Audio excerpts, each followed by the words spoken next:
This is Community Radio Networks on this beautiful Friday morning. It is the 22nd of March, and it is World Water Day today. We'll talk about that in the course of our program. We'll get you all the information you need to go take on the day today.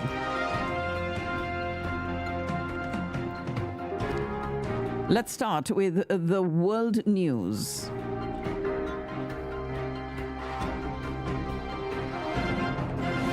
This is Community Radio Networks, the world news, read by Shabnam Madgil. Delhi has been plunged into chaos following the arrest of Chief Minister Arvind Kejriwal yesterday. The Enforcement Directorate stated that Kejriwal was apprehended after ignoring 9 summons from the investigating agency. Just hours before his arrest, the High Court declined to provide protection to Kejriwal against the ED's actions. This development has left the Aam Aadmi Party in apprehension about how Kejriwal will manage the capital from prison. Notably, he is the second opposition Chief Minister arrested by the Enforcement Directorate in less than 2 months following Jharkhand Chief Minister Hemant Soren's arrest in January of this year. The tense situation has led to heightened security near the BJP headquarters amid Aam Aadmi Party's nationwide protest call, with increased personnel deployment, multi-layer barricading and paramilitary forces equipped in anti-riot gear. Amid the protests by the Aam Aadmi Party workers following the arrest of Delhi Chief Minister Arvind Kejriwal, Delhi police has bolstered security measures in the national capital to prevent any potential disruptions. In a fiery response to the arrest by the Enforcement Directorate, Aam Aadmi Party leaders have decried what they described as an undeclared emergency-like situation in the country orchestrated by the BJP. The Delhi Traffic Police issuing a traffic advisory ahead of this protest, and they have, of course, advised commuters to avoid the routes leading to the central Delhi due to the expected large gatherings of Aam Aadmi Party supporters. Delhi's Cabinet Minister Atishi expressed concern about the safety of Chief Minister Arvind Kejriwal as he remains in custody under Z-plus security. Punjab Chief Minister Bhagwant Mann reiterated his unwavering support for the Delhi Chief Minister amidst these ongoing protests by the Aam Aadmi Party leaders. And Kerala witnessed widespread protests by activists of the ruling CPI-M and the opposition Congress against the arrest of Delhi Chief Minister Arvind Kejriwal, while the BJP defended the action by saying violation of the law has its consequences. Aam Aadmi Party national spokesperson and Punjab Rajya Sabha member Raghav Chadda has been in London since the 8th of this month, even as opposition parties in Punjab are raising questions about his whereabouts. And as these protests continue in Delhi, it is Israeli protesters who marched last night near the home of Prime Minister Benjamin Netanyahu, south of Haifa, demanding the return of captives in Gaza and for national elections to be held early. Israel has secured a trove of intelligence on Hamas during its military offensive in Gaza, giving it a detailed picture of the internal workings of the militant organization. And the Israeli military says it's continuing to conduct precise operations at the Al-Shifa hospital, with its forces killing 150 fighters in or around the facility in the last day and apprehending hundreds of suspects. Israel has announced the seizure of 800 hectares of land in the occupied West Bank, which activists call the largest such seizure in decades. China has said it supported steps by the UN Security Council to end the fighting in Gaza, while not saying whether Beijing, a permanent council member with veto power, would support a US draft resolution on the need for an immediate ceasefire. It is Finland resuming funding to the UN Palestinian Refugee Agency, and Portugal has said it will give 10 million euros to the UN Palestinian Refugee Agency. EU leaders issued their first joint demand for a humanitarian ceasefire and the release of all hostages in Gaza in a joint summit statement. EU leaders have called for this, urging measures to prevent population displacement amid the ongoing Israeli aggression in the besieged Palestinian enclave. CI Director Bill Burns meeting with Israeli, Qatari and Egyptian leaders in Doha today to discuss efforts to free the hostages still held by Hamas. And U.S. Secretary of State Antony Blinken has landed in Tel Aviv ahead of Gaza talks expected to be tense with Prime Minister Benjamin Netanyahu. He arrived from Cairo for the last stop of his latest Middle East tour and is expected to speak to the Israeli government on humanitarian aid distribution in the Palestinian territory and to urge Israel not to launch a ground operation in Rafah, where around 1.5 million people are sheltering. The U.S. ended decades of stalwart support for Israel on the UN Security Council, submitting a draft resolution resolution that calls for this immediate ceasefire between Israel and Hamas in Gaza. World Health Organization chief has called for an immediate ceasefire to allow the delivery of food and medical aid. The U.S. military's Central Command said the U.S. aircrafts dropped 50,600 U.S. meal equivalents into northern Gaza as part of this humanitarian effort. The New York Attorney General's office has filed judgments in Westchester County, the first indication that the state is preparing to try to seize Donald Trump's golf course and private estate north of Manhattan known as Seven Springs. State lawyers entered the judgments with the clerk's office in Westchester County just a week after the judge made official his $464 million decision against Trump, his sons Donald Trump Jr. and Eric Trump, and the Trump Organization. With the 2024 election set to have a major impact on the future of the nation, many candidates who are looking to the younger generations for support as Gen Z could decide who is sworn in as president next January. As things sit, President Biden and former President Trump appear to be the top candidates, of course, for the Republican and Democrats. Joshua Hartfield, the last of 6 white former Mississippi law enforcement officers sentenced in the torture of 2 black men in January of last year, received a 10-year prison term in federal court yesterday. The hearing capped an emotional 3 days during which vivid accounts of the horrifying brutality of a self-styled goon squad of deputies gripped a packed courtroom where the highest-ranking officer on the scene was sentenced to more than 27 years in prison. Last week, Richard Slayman made history. He became the first living person to receive a genetically modified kidney from a pig, according to the surgeons at the Massachusetts General Hospital in Boston. The 62-year-old, whose kidneys had failed and who had been on dialysis, underwent the 4-hour operation to receive the pig kidney. According to his nephrologist, he is doing well, and it is a groundbreaking milestone should the kidney continue to work well, and this is a success. It represents a breakthrough in a number of different areas. The first successful pig kidney transplant in a living recipient, a milestone in the field of so-called xenotransplantation or animal-to-human transplant, could offer hope to the tens of thousands of people in the U.S. on the waiting list for organ transplants, as well as countless others worldwide. The Texas Medical Board meets today and will try to clarify what qualifies as a medical exception to the state's restrictive abortion law. According to the board's agenda, it will consider and take possible actions on rules regarding exceptions to the ban on abortions. The U.S. Supreme Court has given Texas officials permission to implement the controversial SB 4 immigration law that gives law enforcement officials the power to detain and jail migrants suspected of crossing the U.S. southern border illegally. The stay of the immigration enforcement bill was extended, and the U.S. Supreme Court is allowing SB 4 to be enforced until the lower courts can decide the constitutionality of the law. Mexico is warning a federal U.S. court that if its judges permit a controversial Texas immigration law to take effect, the two nations would experience substantial tension that would have far-reaching consequences for U.S.-Mexico relations.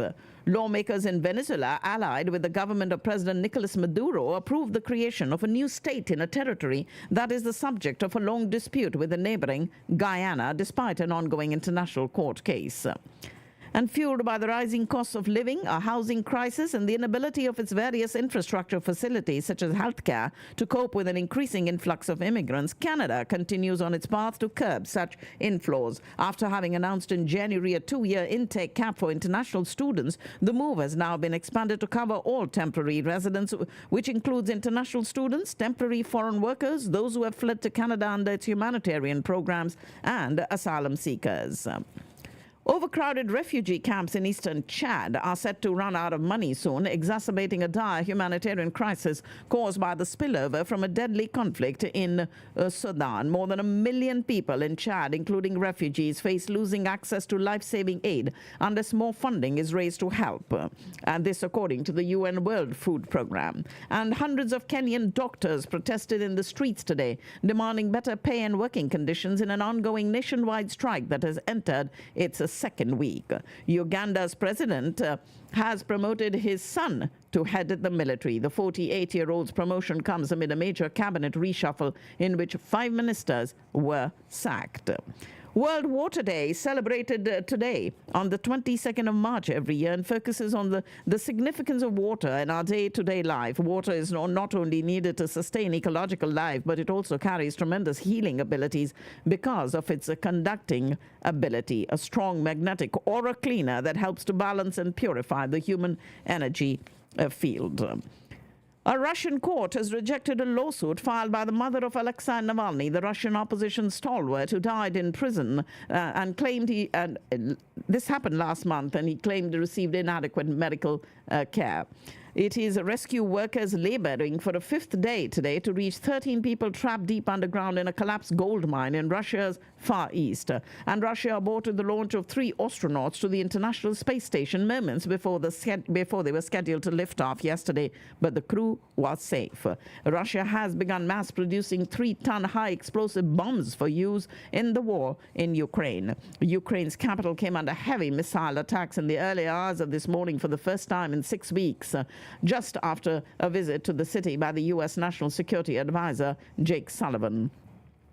Large areas of Ukraine are suffering blackouts after Russian missiles targeted energy infrastructure. And Russia regards itself to be at war due to the West's intervention on Ukraine's side and cannot allow a state to exist on its borders that has shown itself ready to use any method to seize control of Crimea, said the Kremlin today. The comments came as to the Russian publication, some of his most hawkish on Ukraine yet, followed a large-scale overnight Russian attack on Ukrainian energy infrastructure.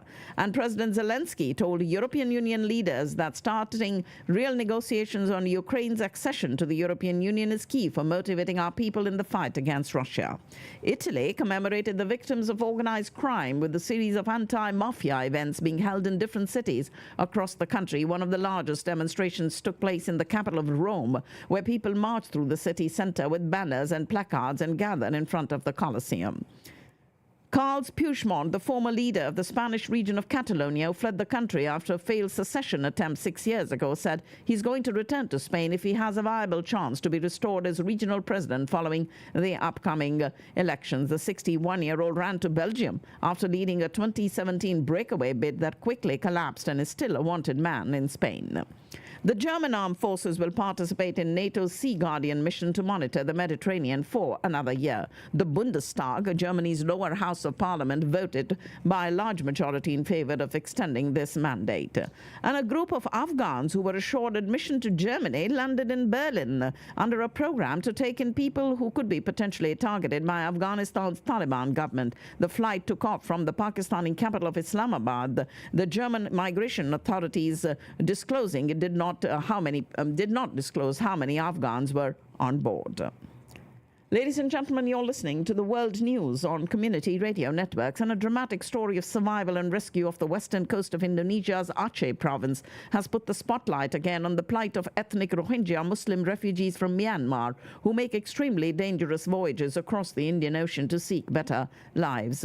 Desperate survivors pulled to safety from their capsized boat by local fishermen after a yet unknown number perished. After Rohingya refugees living in a squalid refugee camp in Bangladesh escaping across the seas might seem like a good option, but it's often a deadly one. UN estimates that as many as 1 in 8 people die or disappear that attempt. Singapore's high-tech water treatment process is a possible solution for the water crisis in Bengaluru and other cities, including Pune. Water is scarce and underground levels are depleting as demand increases in India. In a country like Singapore, which imports water, people actually save every drop since they know the precious resource is not in abundance. And it may be noted that Singapore turns sewage water into ultra-clean, potable drinking water. The Maldives government has introduced Turkish-built Bayraktar TB2 drones into service while standing up a new air corps tasked with monitoring the island nation's maritime environs. 3 unmanned aerial vehicles inaugurated in a ceremony at the Mafaru International Airport. And that same evening, one of the drones conducted a maiden patrol from the base. Maldives National Defense Force did not respond to an inquiry as to how many that have been purchased, but Turkey delivered these in a transaction valued at $37 million. Australia and Britain said that a landmark deal to develop AUKUS nuclear-powered submarines would go ahead despite mounting fears about cost, capability, and the possible return of Donald Trump. Under the fledgling AUKUS deal, the two countries, along with the U.S., have pledged to beef up their military muscle in a bid to counter China's rise.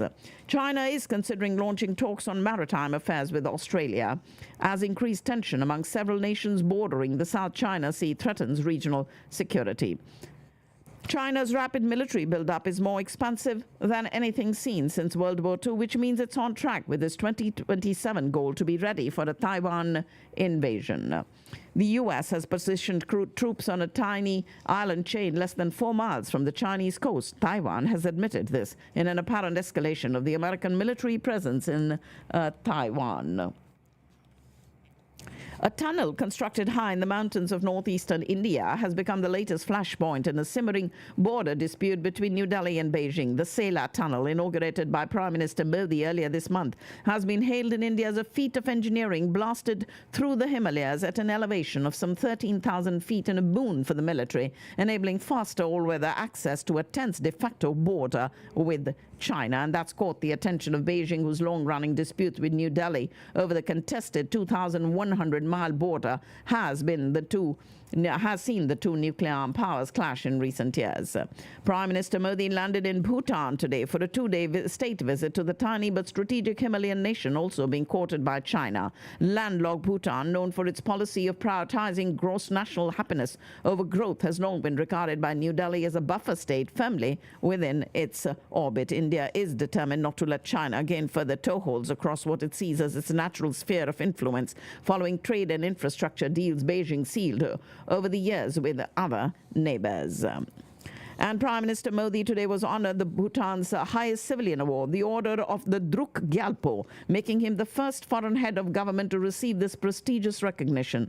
The award was given in an acknowledgement of his outstanding contribution to the growth of India-Bhutan relations and for his distinguished service to the Bhutanese nation and the people. He expressed his gratitude and dedicated the award to the 140 crore Indians.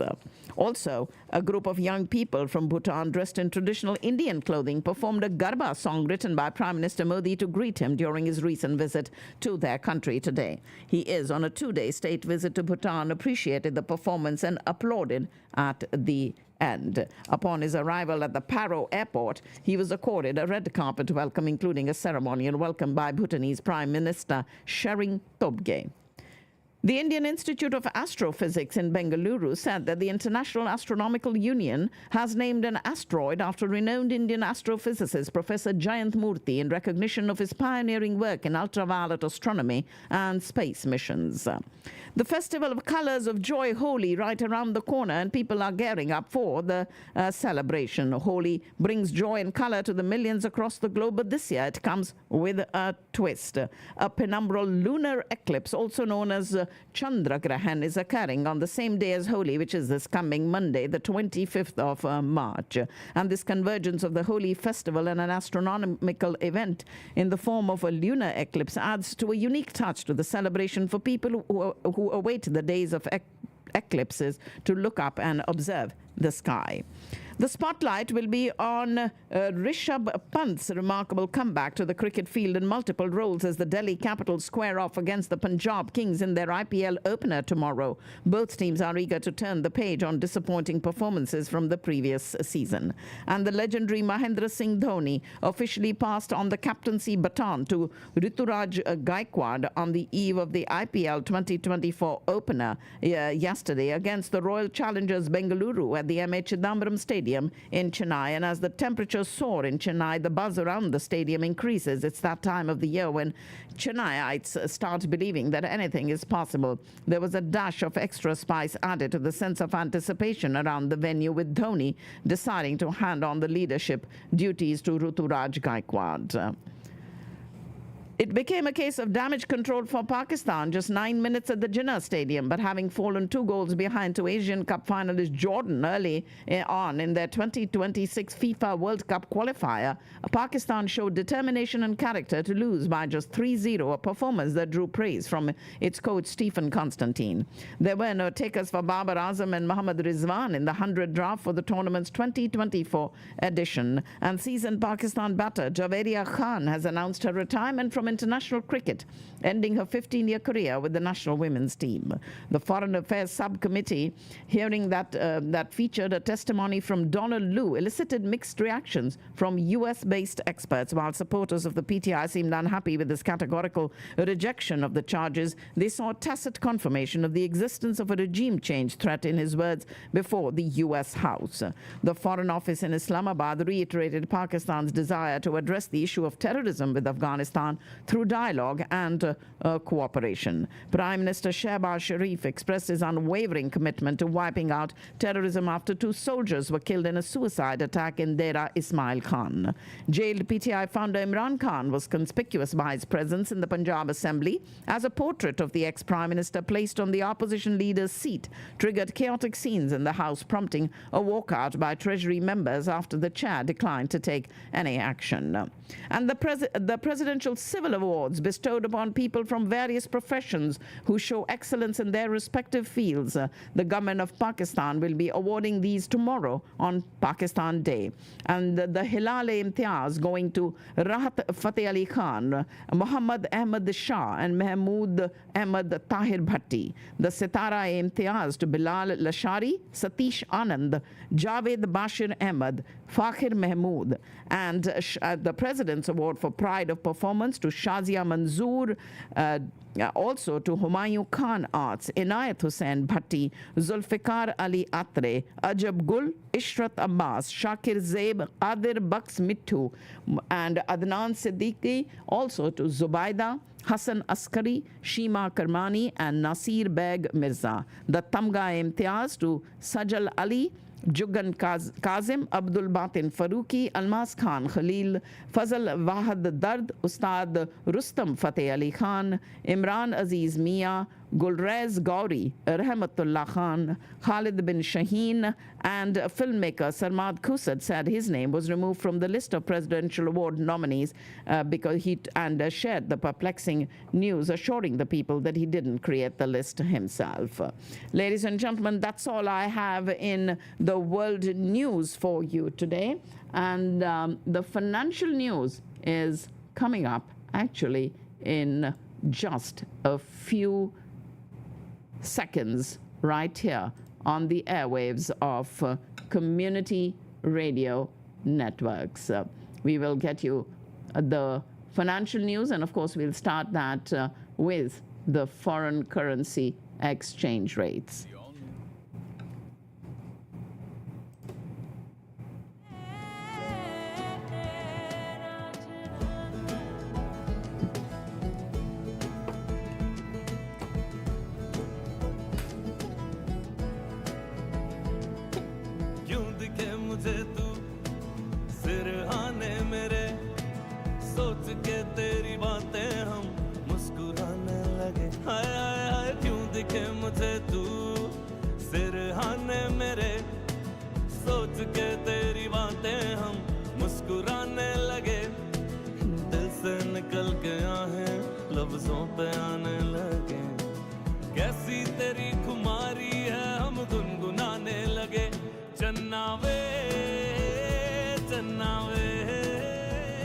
Let's get you the foreign currency exchange rates. We have the Indian rupee at 83.52, the Pakistani rupee at 278.82, Bangladeshi taka at 109.75, Sri Lankan rupee 303.23, and the Nepalese rupee at 133.69. The British pound at 0.79, the euro at 0.92, the Canadian dollar 1.36, the Australian dollar 1.53, Mexican peso 16.73, Chinese yuan 7.23, Japanese yen 151.10, the Russian ruble at 91.85, Thai baht 36.29, and the Turkish lira at 32.05.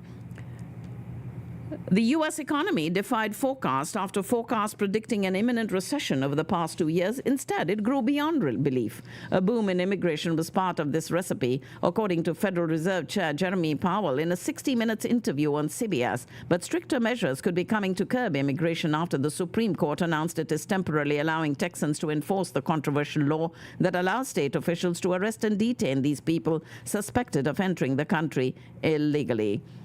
Sales of previously owned homes in the U.S. unexpectedly also soared last month to the highest level in a year, in a sign that buyers are returning to the market. Meanwhile, mortgage rates edged higher, and congressional leaders unveiled their $1.2 trillion, 1,012-page government funding package.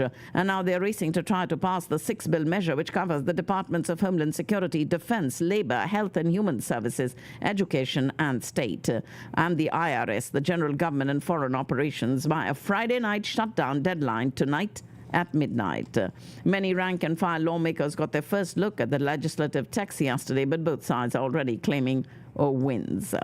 Russia said that the U.S. was unlikely to agree to a Ukrainian proposal to lower the price cap on Russian oil to $30 a barrel because it would roil global energy markets and damage the U.S. economy.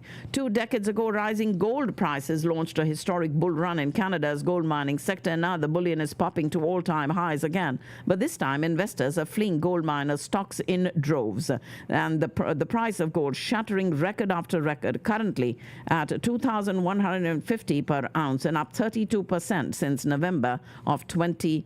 But gold mining stocks are being crushed. The U.S. Department of Justice yesterday filed a suit against Apple, alleging the tech giant violated antitrust laws in the smartphone market by making it exceedingly challenging for third parties to integrate with iPhones. The company has argued that the policies are needed to maintain a high-quality user experience for their software, and the lawsuit is separate from a recent challenge against Apple's App Store, which requires up to 30% commission for any payment made via a download app. Roughly 65% of U.S. smartphone users own an iPhone. Shares of Apple have dropped 4% on this news yesterday. The UN General Assembly called for the development of a set of international guidelines to address the risks and benefits of artificial intelligence. And shareholders are expected to vote today on whether to merge publicly traded shell company Digital World Acquisition with Trump Media and Technology Group, the owner of former President Trump's Truth Social platform. If approved, Trump Media could go public as soon as next week, more than doubling Trump's $2.6 billion net worth. Former President Trump is on the verge of this multi-billion-dollar windfall at a time when he's facing immense financial and legal pressure. Reddit Inc. shares soared 48% above their initial public offering price as investors embrace the social media company's vision of profiting from the growth of artificial intelligence. The San Francisco-based company's stock closed at 50.44 yesterday. And the Federal Communications Commission, the FCC, shared that it was going to investigate Amazon and other retailers for the alleged selling of unlawful electronic devices. Along with Amazon, some drone and technology companies were marketing jammers online, despite warnings from the FCC that they are illegal to sell. A group of major United States airline chief executives have requested a meeting with Boeing's board so they can discuss the recent delays in production and express concerns over this year's Alaska Airlines incident.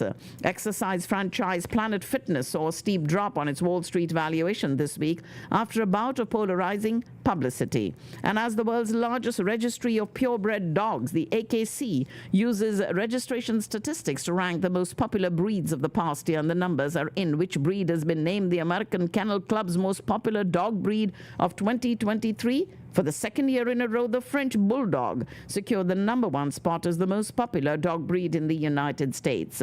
Before 2022, the Labrador Retriever had a firm hold on that top spot, keeping an impressive 31-year reign. And now the French Bulldog's popularity shows no signs of slowing down. While you may think that taking a vacation will ease your stress and help you feel rejuvenated in your work, a new survey has found that they only leave workers feeling dread and post-time off burnout. The survey conducted found that only 13% of workers felt excited about returning to work after taking a vacation, while 42% reported feeling dread. The men and women who work on the ramps of Southwest Airlines have ratified a 5-year deal with the company. Transport Workers Local 555 says the deal is unlike anything they've they've negotiated before, calling for big pay raises that will net some workers $40 an hour, better health care and better retirement benefits.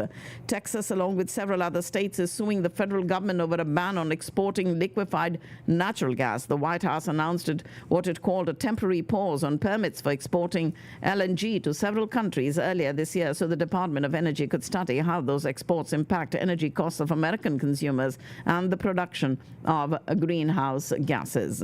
Designed as a way to inspire African American middle and high school students to explore their profound heritage, Robert and Charmaine Price Know Your Heritage Bowl at the African American Museum in Dallas will be a contest on Saturday morning, and this intellectual competition will see 22 teams tomorrow from various area districts compete at the museum with a focus on knowledge of the rich heritage and history of African Americans.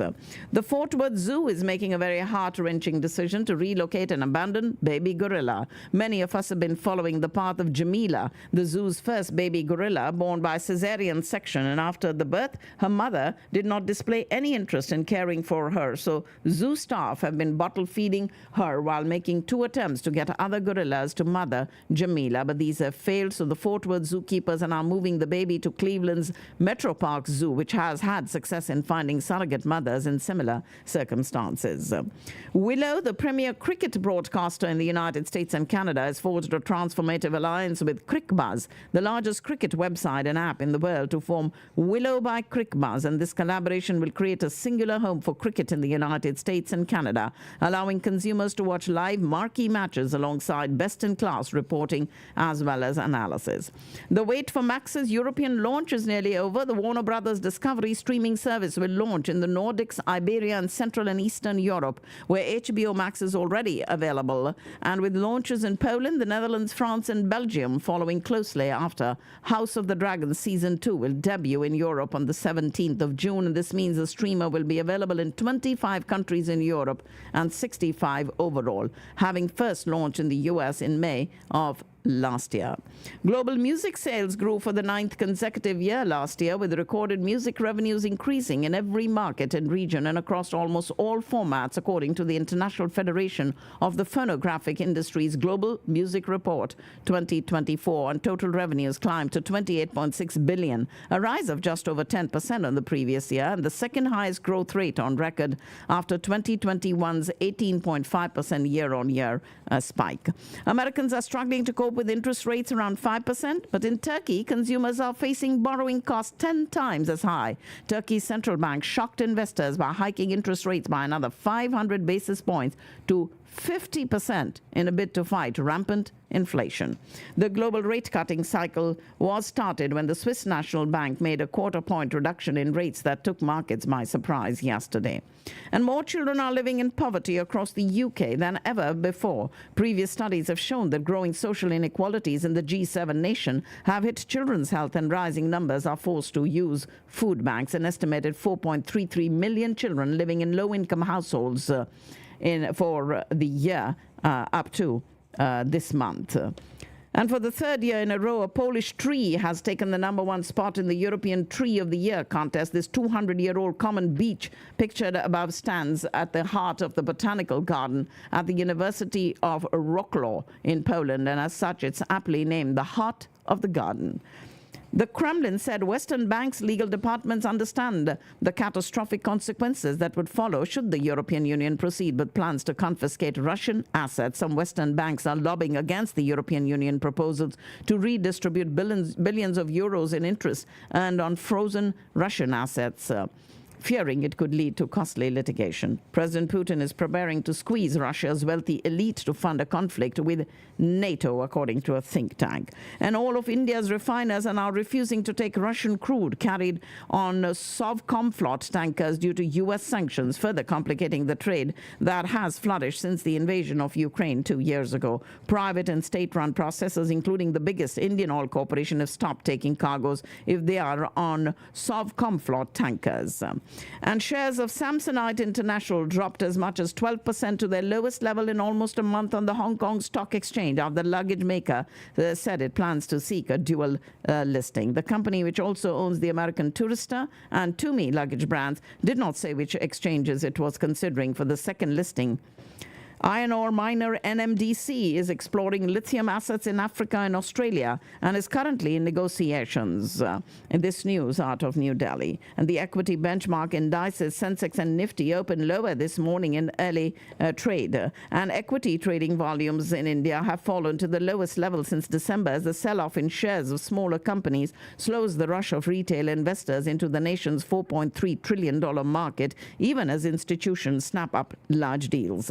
Central government, Hindustan Zinc's largest minority shareholder, has rejected the miners' proposal to split into different units as it is not convinced such a move would boost shareholder value. We do have Sanjay Mohan and Ankit Khanna's tech teams at Make My Trip finding innovative ways to use generative AI to improve the traveler experience. And in a ruling, the Supreme Court of India banned tiger safaris within the core area of the Jim Corbett National Park in Uttarakhand. The decision was passed after some forest officials and political members of the state planned to expand the scope of tiger safaris under the pretext of promotion of tourism, which led to the felling of about 6,000 trees in the protected forest. Hyderabad-based construction and infrastructure company Megha Engineering and Infrastructures Limited emerged as the top donor to BJP, followed by Quick Supply Chain Private Limited and Mining and Metals Group Vedanta Limited. Alibag, Goa, Lonavala, Khandala. These are the preferred destinations for famous personalities like Virat Kohli, Deepika Padukone and Sachin Tendulkar to scout for holiday homes. Prominent figures including industrialists, corporate leaders, Bollywood celebrities and sports personalities acquiring these properties in the sought-after areas. Alibag, Goa, Lonavala, Khandala, also Panchgani and Pauna Lake. There has been no doubt over Randeep Huda's acting abilities. He has proven his mettle with films like Once Upon a Time in Mumbai, Kick, Highway, Sarabjit and many more. And for his next film, Swatantra Veer Savarkar, he took on a new role, and that was of the director. Randeep not only plays the titular role of Swatantra Veer Savarkar, but also took over the reins of the film from Mahesh Manjrekar, who was first going to direct this film, releasing today.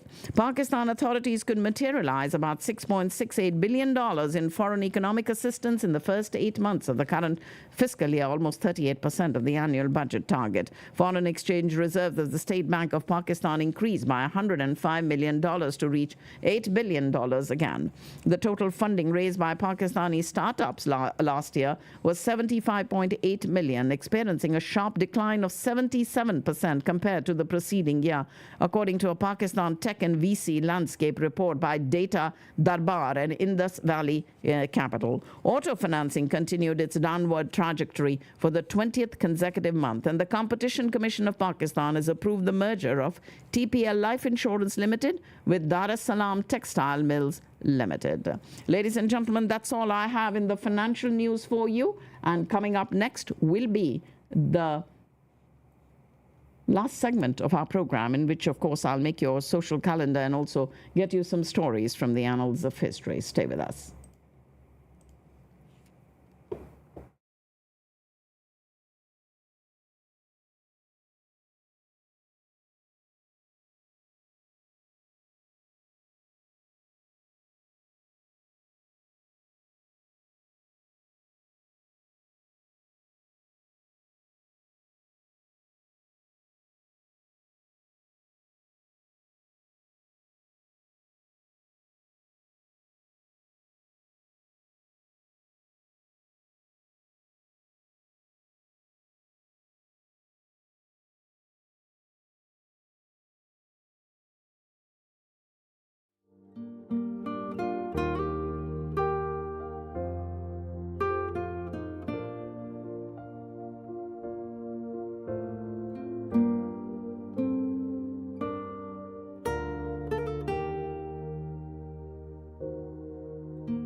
Today, ladies and gentlemen, is Friday, the 22nd of March, and we talked about World Water Day today. The rain is gone for now, and a decent weekend is ahead for us. We're waking up to some areas that had some fog this morning, but temperatures in the mid-50s. We'll break out that sunshine, hopefully, this afternoon, with highs approaching 70 degrees. And then a cold front will move to the area later on today, bringing some nice weather to North Texas this weekend. Tomorrow looks nice with passing high clouds. Lows will be near the 50s with highs in the upper 60s, and Sunday looks equally as nice, but it'll be very windy on Sunday.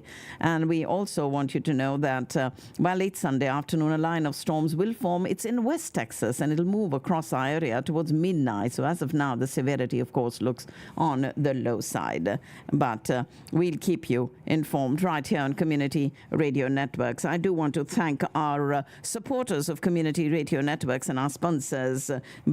Also, we have big thanks going out to Discount Power, to Houston EB5, to the Aluwalia Law Offices, the Wyndham Hotel in Irving, to Digital X-Force, Kinzer Law, Michaelachi, Ruchi Palace, Shri Vimal, Vimal's Venue, Eggholic, Mystic Mandala, and Flash Brush Productions.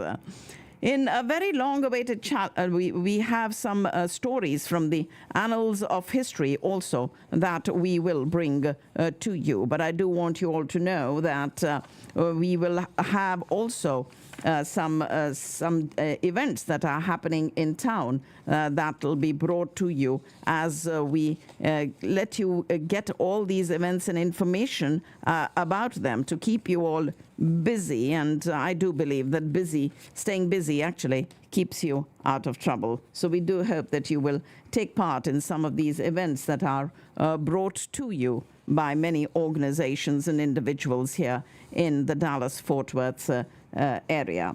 And it is part of our program every morning that we bring to you on Community Radio Networks, and you can listen to it live on YouTube, as well as it is available later on in the day. If you don't listen to it live, it is available on about 15 different platforms.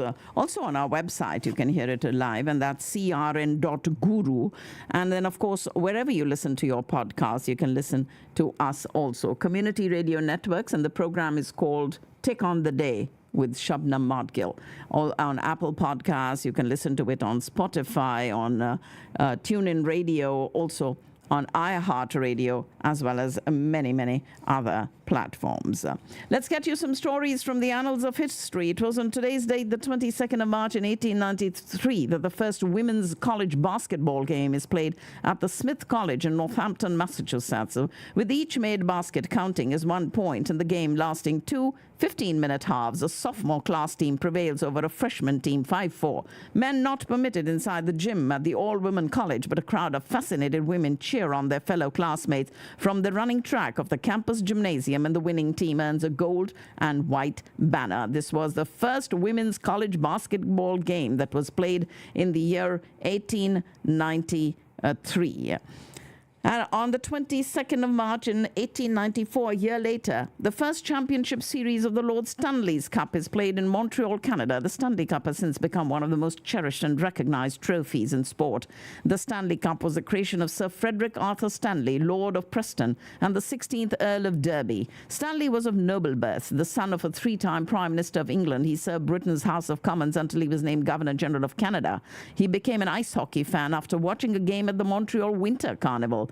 His family, sons and daughters alike, also became enraptured with the game that had taken Montreal's sporting public by storm since its introduction in 1875. And in honor of the new sport, Lord Stanley donated a lavish trophy to the Canadian Amateur Hockey Association. And the trophy, originally called the Dominion Hockey Challenge Cup, was first presented in 1893 to the Montreal Amateur Athletic Association team champions of the association. Stanley had intended for the cup to be presented to the winner of a challenge series or a tournament. So the next year, in 1894, it was given to the Montreal AAA team upon their defeat of the Ottawa Generals in the championship round of a tournament specifically created to award the cup as Lord Stanley had intended. And then the Stanley Cup has been awarded since 1926 solely by the National Hockey League every year, except in 2005 when the NHL was on a strike. In its travels, the Stanley Cup has been thrown into swimming pools, taken fishing, played host to a baby's christening, and been drunk from across Canada, the United States, and Europe. On the 22nd of March in 1933, President Franklin Roosevelt signs the Beer and Wine Revenue Act, and this law levies a federal tax on all alcoholic beverages to raise revenue for the federal government and gives individual states the option to further regulate the sale and distribution of beer and wine. With the passage of the 18th Amendment and the Volstead Act the next year, in 1919, many years later, in 1919, temperance advocates finally achieved their long sought-after goal of prohibiting the sale of alcohol or spirits. Prohibition, of course, defining an alcoholic beverage as anything containing over 0.5% alcohol by volume. And so it was the Beer and Wine Revenue Act that came into being on today's date in 1933. And in 1934, on today's date, the first Masters Golf Championship tees off in Augusta, Georgia. The Augusta National Golf Club course there presents difficulties for many of the golfers, but Emmett French, Jimmy Hines, and Horton Smith finish under par and share the lead after shooting 72 under par in the first of 4 rounds. Smith, of course, would go on to win the tournament, finishing 4 under par with scores of 70, 72, 70, and 72, and Craig Wood also along with the others. He was a big fan of the course and telling the press there is nothing monotonous about that course, and it is one of the most beautiful I ever played. Each one of the holes presents something new. He would go on to win the 1936 Masters as well, cementing his Hall of Fame golf career. But it was the Masters Golf Championship that teed off on today's date in 1934. Representatives from Egypt, Syria, Lebanon, Transjordan, Saudi Arabia, Iraq, and Yemen meet in Cairo to establish the Arab League, a regional organization of Arab states. And that happened on today's date, the 22nd of March in 1945. Formed to foster economic growth in the region, resolve disputes between its members, and coordinate political aims, members of the Arab League formed a council, with each state receiving 1 vote. 15 more Arab nations eventually joined the organization, which established a common market in 1965. And on the 22nd of March in 1972, the Equal Rights Amendment is passed by the U.S. Senate and sent to the states for ratification. First proposed by the National Women's Political Party, the Equal Rights Amendment was to provide for the legal equality of the sexes and prohibit discrimination on the basis of sex. More than 4 decades later, the revival of feminism in the late 1960s spurred its introduction into Congress. And it was the Equal Rights Amendment that was passed by Congress on 22nd of March in 1972. Hawaii was the first state to ratify what would have been the 27th Amendment, followed by some 30 other states within 1 year. On the 22nd of March in 1983, the Pentagon awards a production contract worth more than $1 billion to AM General Corporation to develop 55,000 high-mobility multi-purpose wheeled vehicles, HMMWV, nicknamed the Humvee, and designed to transport troops and cargo. The wide, rugged vehicles entered the spotlight when they were used by the American military during the 1989 invasion of Panama and the Persian Gulf War in the early 1990s. In 1992, a civilian version of the Humvee, known as the Hummer, went on sale. It was on today's date in 1983 that the Hummer could be bought. This hulking, attention-grabbing road warrior tipped the scales at some 8,000 pounds and got less than 10 miles per gallon. It was an early hit with Hollywood celebrities such as Arnold Schwarzenegger, who went on to own a fleet of Hummers. In December 1999, when the economy was strong and gas prices were relatively low, General Motors purchased the rights from AM General to market and distribute the Hummer. In 2002, the Hummer H2, a smaller 6,000-pound, less expensive version of the original model, also debuted, and the Hummer became a symbol of America's supersized lifestyle. However, this gas-guzzling vehicle was also a target of heavy criticism from environmentalists. According to a 2008 report, Hummer-hating eco-vandals for car dealerships in Southern California, San Gabriel Valley, destroying, defacing, and burning dozens of Hummers and other SUVs, while scrawling love notes like, fat, lazy Americans about the premises. And in 2005, the Hummer H3, an even smaller 4,800-pound, more fuel-efficient vehicle, was released. The following year, GM ended production of the original Hummer due to low sales. And in 2008, as Americans faced a growing economic crisis and rising gas prices along with increasing environmental concerns, Hummer sales shrunk by more than 50%. In 2008, GM, which was hard hit by the global recession and slumping auto sales, received a multi-billion-dollar federal bailout loan in order to stay afloat. And in 2009, the auto giant, which until now had been the world's top-selling maker of cars and trucks, filed for Chapter 11 bankruptcy protection. In 2020, 10 years after the last Hummer was produced, GM announced it would be relaunching the brand. And that happened just 4 years ago.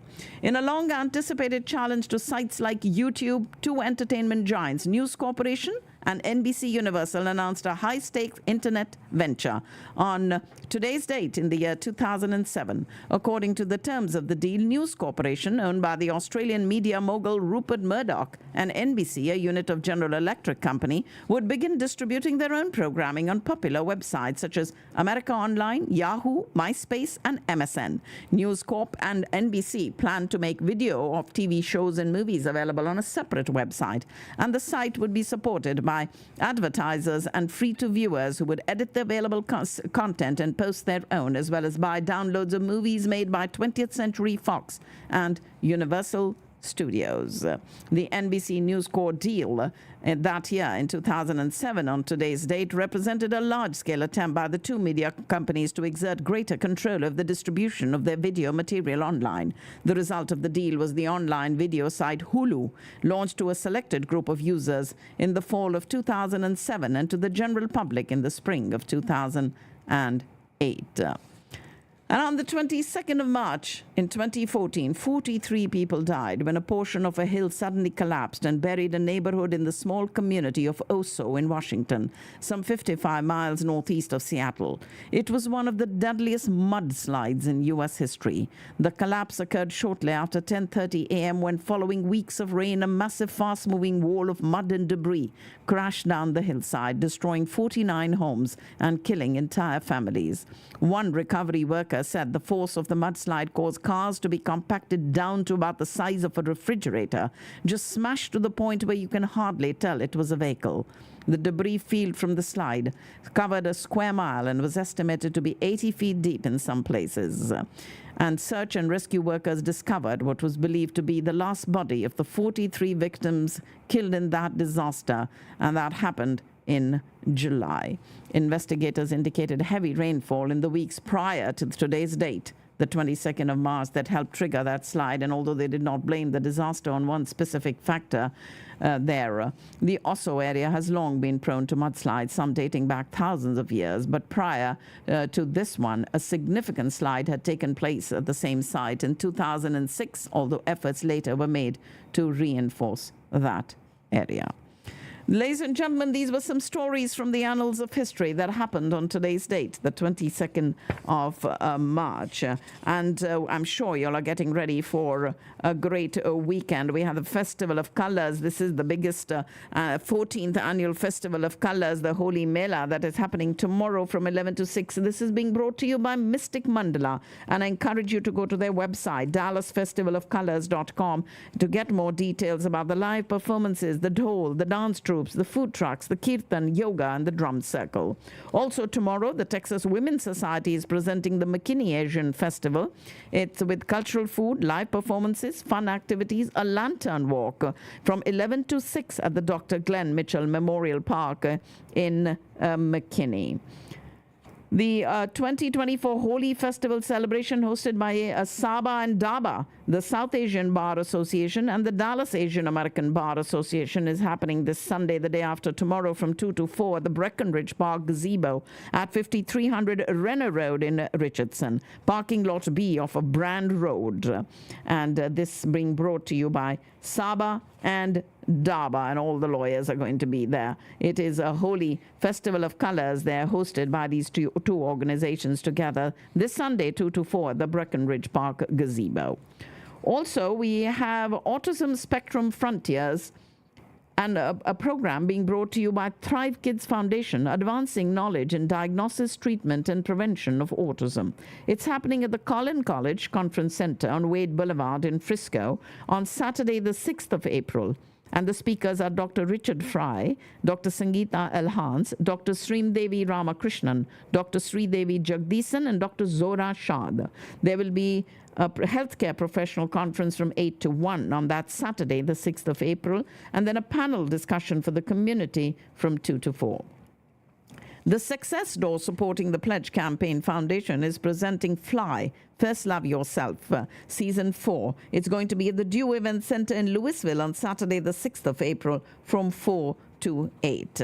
Tips are having their 5K and 10K run or walk, whatever you prefer, on Sunday, the 7th of April at the Oak Point Preserve on Spring Creek Parkway in Plano, and you can register at runsignup.com. Tips, of course, is the Texas Indo-American Physician Society. And beginning this year, Tips NEC, the Northeast chapter, inaugurating a mentorship program to help students of Indian and South Asian origin. This is for the medical students in the North Texas region and graduates of the Indian Medical School who are looking for residency positions, fellowships, clinical and research observerships, and jobs. You can send your emails to mentorship@tipsnec.org. 8th of April has been marked, right, for the solar eclipse that is happening. And, of course, lots of people are going to be in the Texas area to watch that. We will give you more details of that as we get closer to the date. You do know we have a lunar eclipse on Holi, which is this coming Monday. And it is that the business plan competition that is being brought to you by the U.S.-India Chamber of Commerce, and that's on the 12th of April. And you can get more details by going to the Chamber's website, which is usicoc.org. Vibha are having their annual event, the 18th annual Kite Flying Festival at the Sound at Cypress Waters on Olympus Boulevard in Coppell.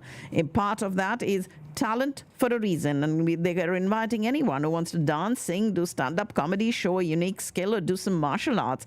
Any talent is welcome, so please join them on the community stage there at the Sound Amphitheater in Coppell. This is Vibha's 18th Kite Flying Festival and also includes Talent for a Reason. It's happening on the 13th of April from 3 to 8.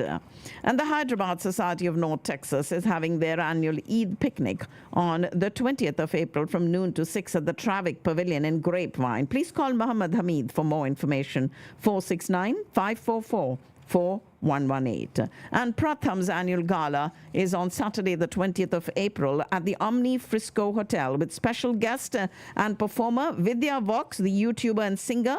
Our keynote speaker is Krish Dhanam, who, of course, is an author also. And we are thrilled to invite you to the 2024 Pratham Dallas Fort Worth Gala, an extraordinary evening dedicated to empowering children and young people in India to transform their lives and communities. Saturday, the 20th of April at the Omni Frisco Hotel. 360 Shows, Diamond Productions, and 24/7 Entertainment are presenting Neetu Chandra's Umrao Jaan Ada. This is a Western musical play in the Broadway style based on the novel written by Mirza Hadi Ruswa. 26th and 27th, they're having 3 shows, and tickets are available at Ticketmaster. For the first time in American television history, PBS stations across the United States will show a new documentary film on Swami Vivekananda called America's First Guru, and that too a first by an Indian origin documentary filmmaker. It'll be happening in May, and we'll have more details of that coming up for you. Again, as I said, just mark the dates, and then we'll get to those details as we get closer to the date. The Badshah's Pagal Tour is happening in Dallas at the Curtis Culwell Center on Friday, the 14th of June, brought to you by 360 Shows and Diamond Productions. And Shreya Ghoshal will be live in concert on Sunday, the 16th of June, also at the Curtis Culwell Center.